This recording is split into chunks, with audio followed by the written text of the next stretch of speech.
melati kuntum tumbuh melata, sayang merbah di pohon cemara. Assalamualaikum mulainya kata, saya sembah pembuka bicara. Perkenalkan, nama saya Kelvin Oktariza Tony dengan NIM 21021-35177, Prodi Akuntansi Universitas Riau. Mata kuliah Budaya Melayu Riau dengan dosen penampu Bapak Rezi Abdurrahman SE SYMAK. Baiklah, materi pertama yaitu Kerajaan Melayu di Riau. 1. Kerajaan Siak Sri Indrapura. Sejarah Kerajaan Siak Sri Indrapura berdiri tahun 1723 Masehi, didirikan oleh raja kecil yang bergelar Sultan Abdul Jalil Rahmat Shah, putra Sultan Mahmud Shah dari Johor. Nama Siak berasal dari kota jenis tumbuhan yang Siak-Siak. Kerajaan Siak bercorak Melayu Islam, pusat kerajaan di Buantan. Peninggalan Kerajaan Siak yang pertama yaitu Istana Asearaya Hasimiyah atau Istana Siak, patung Sultan Hasif Hasim, Masjid Raya Sahabuddin, mahkota kerajaan Maryam Buntung, dan rumah singgah Tuan Kadi. Yang kedua yaitu Kerajaan Gasib.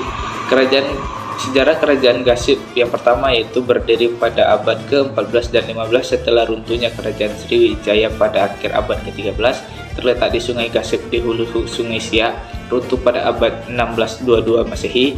Agama periode 1 Hindu-Buddha, periode 2 Islam. Raja Begadai Permaisura, pemerintahan monarki. 3. Kerajaan Kunto Darussalam. Sejarah Kerajaan Kunto Darussalam berdiri tahun 1878, runtuh tahun 1942. Agama Islam, Raja Tengku Ma'ali, pemerintahan monarki. 4. Kerajaan Indragiri. Sejarah Kerajaan Indragiri didirikan tahun 1298, dibubarkan tahun 1945. Di wilayahnya berada pada Kabupaten Indragiri Hilir dan Kabupaten Indragiri Hulu. Bahasa yang umum digunakan Melayu. Agama awalnya Buddha, kemudian berubah menjadi Islam. Pemerintahannya monarki. 5. Kerajaan Kandis.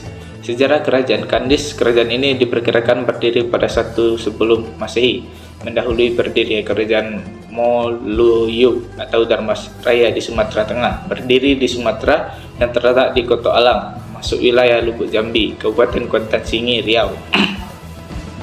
Bahasa yang digunakan yaitu bahasa Proto-Melayu. Agama Hindu dan Buddha. Pemerintahan monarki, Raja Maharaja Diraja, Mangkuto Maharaja Diraja atau Datuk Rajo Tunggal.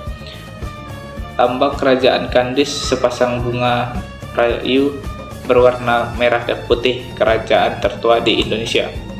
6. Kerajaan Riau Lingga. Sejarah Kerajaan Riau Lingga, pendirinya adalah Sultan Abdurrahman Muazzam Shah, salah satu kerajaan Islam yang didirikan di Pulau Lingga. Didirikan pada tahun 1824 dari pecahan wilayah atas perjanjian yang disetujui oleh Britania Raya dan Hindia Belanda. Bahasa yang umum digunakan yaitu Melayu. Agama Islam Sunni. Pemerintahan monarki. 7. Kerajaan Kampar Kiri. Sejarah Kerajaan Kampar Kiri didirikan tahun 1700 oleh salah satu putra yang dipertuan Pagaruyung Tengku yang dipertuan Bujang Sati gelar Sultan Pagubayang. Gunung Sahilayan ditetapkan sebagai pusat pemerintahan, ibu kotanya itu Gunung Sahilan. Bahasa resmi Melayu Tinggi Minangkabau. Agama Islam, pemerintahan monarki. Selanjutnya materi 2 yaitu adat dan adab Melayu Riau. Adat adalah kebiasaan yang sudah menjadi identitas komunitas suatu suku dalam menuruti aturan dari hasil kesepakatan bersama suatu komunitas untuk mengatur aktivitas anggotanya dalam hubungan dengan pencipta, sesama manusia, dan lingkungan. Adat harus dipatuhi karena mengandung sanksi atas pelanggaran dan sudah diwariskan secara turun-temurun. Selanjutnya materi ketiga yaitu masyarakat hukum adat. Masyarakat hukum adat, kelompok masyarakat yang teratur menetapkan di suatu daerah tertentu di mana para anggota kesatuan mengalami kehidupan dalam masyarakat sebagai hal yang wajar dan tidak seorang pun di antara para anggota itu punya pikiran atau kecenderungan untuk membubarkan ikatan yang telah tumbuh itu atau meninggalkan dalam arti melepaskan diri dari ikatan itu. Selanjutnya itu hukum adat, aturan yang tidak tertulis dan merupakan pedoman untuk sebagian besar orang-orang Islam, orang-orang Indonesia, dan dipertahankan dalam pergaulan hidup sehari-hari baik di kota maupun di desa. Struktur masyarakat hukum adat. Masyarakat hukum adat yang strukturnya berdasarkan asas keturunan atau asas genealogi. Yang pertama yaitu struktur masyarakat patrilineal, yaitu susunan masyarakat yang menarik garis keturunan dalam hubungan diri dengan orang lain menurut garis keturunan laki-laki. Yang kedua yaitu struktur masyarakat matrilineal, yaitu struktur masyarakat yang menarik garis keturunan dengan menggabungkan diri dengan orang lain melalui garis perempuan. Struktur masyarakat hukum adat yang selanjutnya yaitu yang ketiga, masyarakat patrilineal beralih-alih, yaitu struktur masyarakat yang menarik garis keturunan secara bergiliran atau berganti-ganti sesuai dengan bentuk perkawinan yang dialami oleh orang tua. Yang keempat yaitu struktur masyarakat parental atau bilateral, yaitu pertalian keturunan yang ditarik secara garis keturunan melalui garis ayah maupun garis ibu. Struktur masyarakat hukum adat. Masyarakat hukum adat yang strukturnya bersifat teritorial menurut asas asal daerah. Yang pertama itu masyarakat hukum desa, yaitu golongan atau sekumpulan orang yang hidup bersama berasaskan pandangan hidup, cara hidup, dan sistem kepercayaan yang sama, yang menetap pada suatu tempat kediaman bersama. Yang kedua yaitu masyarakat hukum wilayah, adalah suatu kesatuan sosial yang teritorial yang melengkapi beberapa masyarakat hukum desa yang masing-masingnya tetap merupakan kesatuan yang berdiri tersendiri. Yang ketiga yaitu masyarakat hukum serikat. Desa adalah suatu kesatuan sosial yang teritorial yang selalu dibentuk atas dasar kerjasama di berbagai lapangan demi kepentingan bersama masyarakat hukum desa yang bergabung dalam masyarakat hukum serikat desa tersebut. Selanjutnya materi keempat yaitu atur cara kehidupan dan sistem kepemimpinan. Tunjuk ajar Melayu ialah pernyataan dalam bahasa khas yang mengemukakan petua, nasihat, amanah, petunjuk, pengajaran, dan suri tauladan untuk mengarahkan manusia kepada kehidupan yang benar dan baik. Dalam Melayu, tunjuk ajar memiliki kedudukan yang sangat penting, menjadi rujukan atau patokan utama kesadaran mayoritas dan pembentukan jati diri dalam kehidupan masyarakat. Fungsinya luas, yang secara metaforik disebut sebagai pegangan. Selanjutnya itu sifat-sifat pemimpin Melayu. Yang pertama sidik. Sidik atau jujur memiliki tolak ukur pada perilaku dan perkataan, perbuatan, tindakan dapat dipercaya. Kejujuran merupakan keberanian mengakui sebuah kenyataan apa adanya. Yang kedua yaitu amanah. Konsep amanah yaitu kepercayaan yang menjadikan seseorang untuk memelihara dan menjaga baik-baik hal yang diamanahkan kepadanya. Selanjutnya yaitu fatona, merupakan sifat yang dimiliki oleh semua manusia yang berkaitan dengan pemikiran. Dan yang terakhir yaitu tablik. Sifat tablik juga memiliki arti komunikatif. Selanjutnya materi yang kelima yaitu bahasa Melayu Riau. Istilah bahasa Melayu mencakup sejumlah bahasa yang saling bermiripan yang dituturkan di wilayah Nusantara dan di Semenanjung Malaya. Sebagai bahasa yang luas pemakaiannya, bahasa ini menjadi bahasa resmi di Brunei Darussalam, Indonesia sebagai bahasa Indonesia, dan Malaysia juga dikenal sebagai bahasa Malaysia. Bahasa Melayu merupakan lingua franca dalam kegiatan perdagangan keagamaan di Nusantara sejak abad ke-7. Huruf Arab Melayu. Perlambangan huruf Arab Melayu merujuk pada bentuk huruf Arab. Setiap huruf, walau merupakan huruf tambahan untuk mewakili bunyi bahasa Melayu, harus tetap merujuk pada rujukan utama yakni huruf Arab. Maka dengan demikian huruf Arab Melayu terdiri dari 3 jenis yakni huruf hijaiyah, huruf elah, dan huruf Melayu. Materi ke-6 yaitu kesenian Melayu di Riau.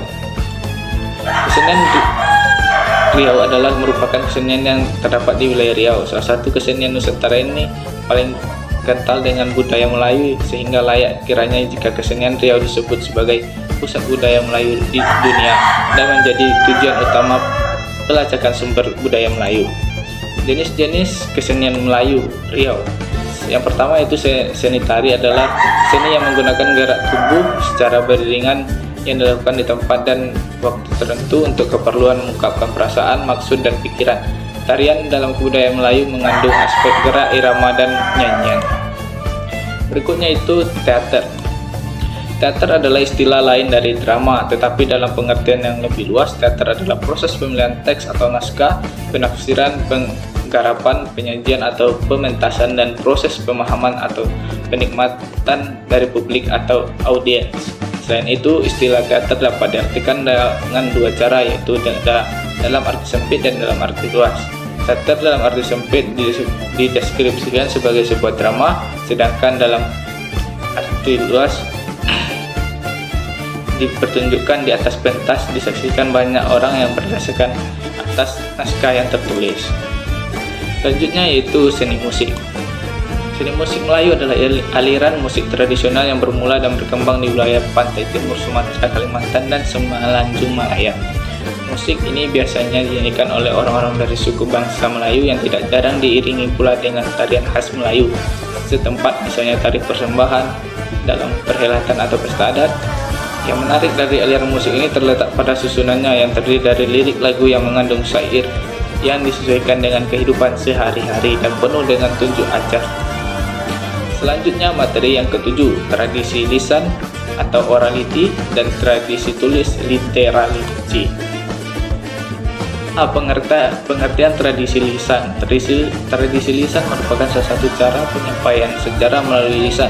Tradisi seperti ini sudah dilakukan sejak lama sebelum masyarakat mengenal sistem penulisan budaya adat dan secara turun-temurun disampaikan melalui lisan dari generasi satu ke generasi selanjutnya. Pengertian tradisi tulis.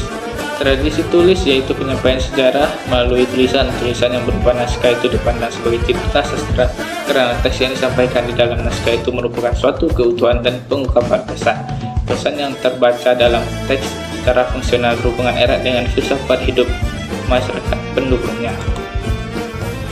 Selanjutnya yaitu materi ke-8, sistem ekonomi Melayu. Ada beberapa aktivitas ekonomi Melayu yang telah menjadi budaya dalam tatanan ekonomi Islam dapat dilihat. Di antaranya adalah yang pertama yaitu permainan jeju atau arisan, yang kedua baca atau gadai kebun atau arahman, yang ketiga yaitu sistem perdua hewan atau tanah, yang keempat yaitu jual janji bayar wakaf, yang kelima jual beli berdeposit atau uang pangkal bay al-arbun, dan yang terakhir yaitu jual beli angsuran al-bay bitaman ajil. Ekonomi dan mata pencarian Melayu Riau. Sistem mata pencarian masyarakat Melayu terlihat dari aktivitas mereka yang menggunakan dan memanfaatkan alam saujana di sekitarnya. Masyarakat Melayu juga umumnya menghuni di tepi 4 sungai besar di Riau dan cabang-cabangnya. Materi yang terakhir yaitu materi ke-9, ekonomi Melayu di era global dan etos kerja masyarakat Melayu. Ragam ekonomi kreatif yang dimiliki masyarakat Riau yang pertama yaitu bidang kuliner, bidang seni pertunjukan, bidang kriya, dan bidang pariwisata. Etos kerja suku Melayu. Masyarakat Melayu dulunya memiliki etos kerja yang didebut semangat kerja yang tinggi, semangat yang mampu, harkat dan martabat kaumnya untuk duduk sama rendah tegak sama tinggi dengan masyarakat dan bangsa lain. Sedangkan etos kerja masyarakat Melayu yang lazim disebut dengan pedoman kerja Melayu diakui oleh banyak ahli karena hal ini sangat ideal dengan etos kerja yang universal, terutama di dunia Islam. Dengan modal pedoman kerja Melayu tersebut, masyarakat Melayu mampu membangun negeri dan kampung halaman. Mereka juga mampu mensejahterakan kehidupan masyarakat dan menghadapi persaingan. Baiklah, sekian presentasi dari saya. Terima kasih. Assalamualaikum warahmatullahi wabarakatuh.